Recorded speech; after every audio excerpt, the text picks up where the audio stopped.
Hi, everyone. Thank you so much for joining me. My name is Kristen, and today I want to give you an update on my fountain pen journey. This actually marks one full year of making YouTube videos in the fountain pen community. So first, I just want to say thank you to Simone and Leanne Likes, because without that 8 pen questions tag, I would not be making videos. So thank you for asking those questions, and thank you for inviting your viewers to answer those questions as well. So the first question is, when and how did your fountain pen journey begin? My fountain pen journey began with a YouTube video by Amanda Rach Lee in August 2019. She tested out for the first time a Ferris wheel press brush pen and some of their inks. And that opened my eyes to the world of fountain pens. Like, wow, this is some pretty cool stuff. So instead of jumping in and buying a 3-digit fountain pen, I bought a Pilot Metropolitan. And that was my first ever experience with a fountain pen. It was initially a good experience. It had a fine nib, but it didn't last long. And it might have been a combination of the fountain pen and user error. So I just tossed that pen. I no longer have my first fountain pen. After that experience, I really wanted to try another one because it was just so intriguing. So I knew that at least Amanda Rachel Lee had a positive experience with the Ferris wheel press brush pen. So I bought the Ferris wheel brush pen maybe 4 months later. Yeah, it was in December. I bought the pen in December, and with that one too, it was initially a great experience. I still had some trouble with some of their inks. They're much lighter, much drier inks, but the pen itself, while it lasted, was a good one. And then things fell apart. But that's how my fountain pen journey began. So what were your favorite inks in the beginning? And what are your go-to inks now? In the beginning of my fountain pen journey, I was still very firmly within the world of bullet journaling. So the most important ink color to me was black. Black, blue, and maybe like some accent color. My favorite inks in the beginning came from the Surprise Me 8-pack sample of inks from Goulet Pens. One of the first bottles of ink that I purchased came from that 8-pack sample, and it was Noodler's X Feather. I needed a very reliable waterproof black ink because, you know, bullet journalers, we gotta have like that reliable black ink. This fit that bill for me. The next memorable ink that came from that 8-pack was Organic Studio Nitrogen. And I was just so very fascinated by the fact that there was heavy sheen on this thing. I had never seen that before. I didn't know that inks could do something like this. And so I quickly bought a bottle of Organic Studio Nitrogen because it was just so fascinating to me. And the third ink that was really fascinating to me was Noodler's Beaver. And I really loved the look of this ink on my cream paper. So I really loved having a brown ink for that cream paper. It just looks so nice and warm and inviting to me. So yeah, those were my 3 favorite inks in the beginning. In general, my favorite inks are like those muddy brown, swampy brown colors, the muddy greens or the brown green colors. So last year, I really enjoyed ink colors like Sailor Manyo Shirakashi, the Sailor Shikiori Minori ink, or the 5th anniversary ink color, Sailor Shikiori Tokiwamatsu. So those were some examples of ink colors that I had during the time of the filming. For the inks that I love and my go-to inks right now, one of the inks that I discovered very soon after that video was Colorverse Iris Nebula. It's this beautiful gray, like a purple gray ink that has, I guess it's like an iridescent shimmer. Oh, I just love the way that it looks.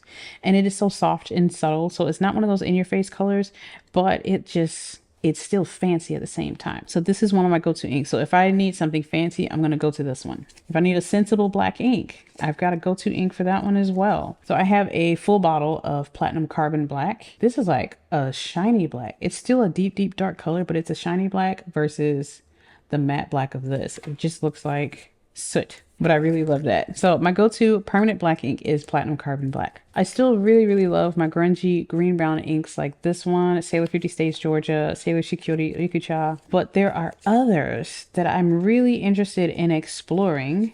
I might need to have a stack just for my brown inks. This is probably my go-to brown ink. It's a tie between Pelikan 4001 Brilliant Brown and Sailor 50 States Georgia. This is like that more straightforward reddish brown. Sailor 50 States Georgia is like that murky brown that has a hint of green in there. But this is more of a straightforward color, and I love and appreciate both of those colors. So those are my safety inks that I need for a specific purpose. If I'm feeling fancy, I'll do the Colorverse Iris Nebula. If I don't want anything fancy, I'll do the Pelikan 4001 Brilliant Brown. if I want a fancy brown, I'm going to either Sailor 50 Stage Georgia or some of those murky greenish browns. If I need a permanent black ink, it is Platinum Carbon Black. How have your ink and pen tastes changed over time? In the beginning of my fountain pen journey, I really loved those straightforward colors. Give me a good black, give me a good brown, and give me a good sheening ink. Last year, I loved all the murky browns, and I also dipped my toe into like some lavender colors, like the Nekoyanagi and the Colorverse Iris Nebula. I'm still enjoying all of those colors. So sometimes I'll get a straightforward color, and other times like I'm still very much deeply into the grungy browns and the murky greens. But with my browns, I've really expanded the range of browns that I can appreciate now. So KWZ Honey is beautiful. The Pelikan 4001 Brilliant Brown is really nice. And I have started to really like mint blue. Since I've got the swatches right here, I'll show you some of the inks that I'm really loving in this color family, the mint blue color family. I'm really liking Venta Inks Carnival. The Sailor 2022 Pen Show ink is really nice. This is not bad either. That's pretty cool. Goryo Celadon was really nice, but it was super duper bright. Diamine Peppermint is a gorgeous ink color. So this is a shimmer ink, but I did this swatch before I realized it was a shimmer ink.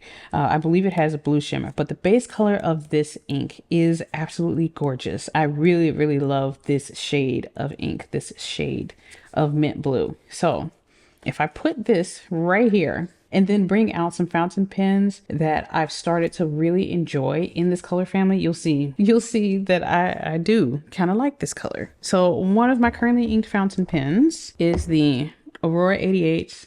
It's a Chatterley Luxuries exclusive fountain pen. This is the Birth of Turin. This is my Leonardo Momento Zero Grande, mother of pearl finish. This is my Franklin Christoph Model 3 in antique glass. This is the Sailor Shikiori Minori fountain pen, and that section was actually this mint blue color that I didn't realize that I was fond of. This is a Moonman Wankai Mini. In deeper shades, this is a Kara's Vertex, and here's my Sailor Pro Gear Slim in Dragon Palace. So yeah, I really do enjoy this shade of blue-green. So here, Diamond Blue Peppermint. Actually, Van Diemen's Parrotfish is pretty close. Robert Oster Marathon Blue as well. Poseidon Green. Dominant Industry Lake is getting a little bit closer into the blues that I'd rather not venture into. So I really, really enjoy the shade, specifically of Diamond Blue Peppermint. I started off wanting to have the fountain pens that would take any color of ink and not exactly clash with the colors of the pen itself. So I was into demonstrators at the very beginning. I started to get into my favorite colors. The ones that really make me happy are these earth tones, these colors. Absolutely love them. They make me happy. Yeah. And so interestingly enough, this fits in here, and so does this one. I don't think my tastes for pens and inks have changed over time. As far as the way that they look, I think that I've become a little bit more consistent with finding pens and inks that appeal to me. So there has been a little bit of change in the nibs that I really enjoy. When I first started my fountain pen journey, it was all extra fine nibs. Extra fine and fine nibs. Because of bullet journaling, I really enjoyed using the Muji gel pens. The 0.38 point size was just, yeah, that was perfect for me. Or the 02 fine liner pens. That's where I came from, the super duper fine tipped pens. And that's where I started in my fountain pen journey. I had extra fines and fine nibs. And last year, I think I was exploring more custom grinds. So the Cursive Smooth Italics, the SIG grinds, the Perspective grind, the Journaler nib, Architect, all of those. I even purchased an oblique medium nib last year. And now, where am I? I'm at the point where I want to enjoy every single one of them. I want the extra fines. Very recently, I just purchased a Sailor extra fine nib, and I loved that experience. It was a really great one last month in February. And I love these experiences all the way down to the Japanese extra fine nibs. So I've gotten up to Western medium nibs and broad custom grinds. So I've got a broad cursive italic on my Pelikan M800, and I've also got a broad SIG nib from Franklin Christoph. So I'm exploring a wider range of nib sizes and a wider range within the custom grinds that I have in my collection. Are there pens and inks that you have yet to try but would like to? Yes, there are. I'd like to try an Aurora 88, Le Bon 325, the black and ivory version. I know they have multiple colors, but I think the black and ivory work well with my current tastes. Esterbrook Essie, not just the Esterbrook, but the Esterbrook J, the journaler nib. I would also love to try the Shown Design Monarch nib. Inks that I would love to try. In the same family of these inks, I would love to try the Pilot Iroshizuku Inaho. And any of those like brownish, greenish, slightly golden, but not too golden inks, I would love to try any of those. I'm not exactly set on a specific brand or specific company, even though almost all of these are Sailor inks. But I've just been really impressed by their Yurimiku, the second release of their Yurimiku inks. So last year I wanted to try the Aurora 88. I now have 2 Aurora 88s in my collection. I wanted to try the Le Bon 325. I tested it out at the pen show and it was not for me. I purchased the Esterbrook SD oversized and the Esterbrook SD regular size. So I have both of those in my collection. I've got the journaler nib in my collection. I've got a Shown Design Monarch nib in my collection. I now have the Pilot Iroshizuku Inaho in my collection, and I've got even more brownish and greenish inks in my collection. This year, I'm going to add a Santini fountain pen to my collection sometime in the future. The Penlux Delgado is another fountain pen that I would love to try out, but I'm going to wait to try that one in person. So hopefully I'll see that one at the San Francisco Pen Show. Inks. I recently watched Amanda B's 8-pen questions tag video, and she was swatching some beautiful ink colors. One in particular caught my eye. But as far as like which inks that I would love to try right now, I don't really have any on my list at the moment. And it's partially because I get 7 new inks every single month. So I still subscribe to the Ink Flight box from Ink Journal, and that helps to curb some of my desire to bring in new inks. What is your Holy Grail pen? I did not have one last year. As far as something that's unobtainable or something where everything would have to be aligned and just some miraculous thing happen in order for me to get the pen, I don't really have one of those. I don't really have a pen or something that I can look to fit that description. Some of the pens that I look at and I believe they are absolutely beautiful, either I would not be able to write with them because they're physically too heavy, or I would be too scared to write with them because they're so expensive. So all of these pens, I have them and I use them and I want to use them and I don't want to be afraid to use them just based on the cost or the materials. Number 5 is don't really have one. This year, I've got 3. So the first one is the Omas Paragon in Arco Green or Arco Bronze with a broad nib. The price for this type of fountain pen is pretty steep. Since I've started looking at this specific fountain pen, I don't know that I've seen it pop up for sale with a broad nib. I do see the Omas Paragon in an Arco Green, or actually Arco Bronze is probably the more common one that I see on eBay, but it is very rare that I see this fountain pen fitted with a broad nib. So it's usually a fine nib, or maybe even, have I seen a medium nib? But they're typically fine nib fountain pens. If I'm going to pay for a fountain pen like that, I want a juicy broad nib on that thing. So that's that one. The second one is the Franklin Christoph Model 45, the Van Ness exclusive. That color is absolutely beautiful. And it matches so very well with the aesthetic of the fountain pens that I just showed you, that mint blue color. So the Diamine, Blue Peppermint, the Aurora Birth of Turin, and all of these other ink colors and pen colors. I think that the Van Ness exclusive of the Franklin Christoph Model 45 would just fit right in with my collection. And the third one is the Lamy Safari Dark Lilac. I just think that's a really, really nice purple fountain pen. I'm not so in love with the ink color, the 2016 or the 2024 release, but the fountain pen is actually really nice. I really like the color, the purple color of that pen. Those are my Grail pens. An Omas, a Franklin Christoph, and a Lamy fountain pen. So yeah, very diverse. Hi everyone, this is Editing Kristen here. I failed to list the one pen that I'd be most likely to purchase alongside the Franklin Christoph 45 if I ever saw it come up for sale. The Aurora 88 Taishan. The acrylic in this gorgeous pen has that mixture of the perfect shades of green and brown, and it is begging to be used with my favorite grungy inks. This pen has slipped through my fingers 3 times now, but I still hope to find and finally buy one someday. How many pens do you currently own? Last year, the number was at 53 pens, including one fountain pen that was on the way. This year, in 2024, I have 92 total pens to my name. This includes pens that I'd like to sell and pens on their way to me and one retired pen. So with those 4 pens that are on the way, one is a custom pen from Zodiac Pens. The next one is an Urushi pen from Enso. The third one is a Namisu Kickstarter fountain pen. And the fourth one was a giveaway pen that I won from Gold Spot on YouTube. And the one retired pen that I have is the Eversharp Vintage Skyline and with green stripes. And that one is retired simply because it has a bladder fill mechanism, and I prefer not to use that. I also want to discuss the number of inks that I currently own. I've got this many inks, this many full bottles, this many samples.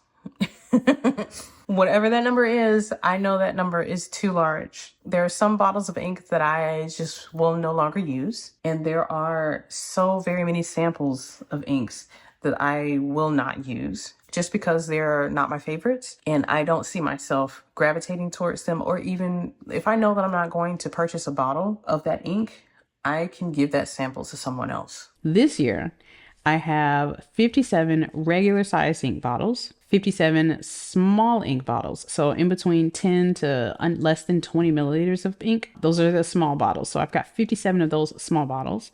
And then I have 228 ink samples. So anything less than 10 mils, I'm just going to call it a sample.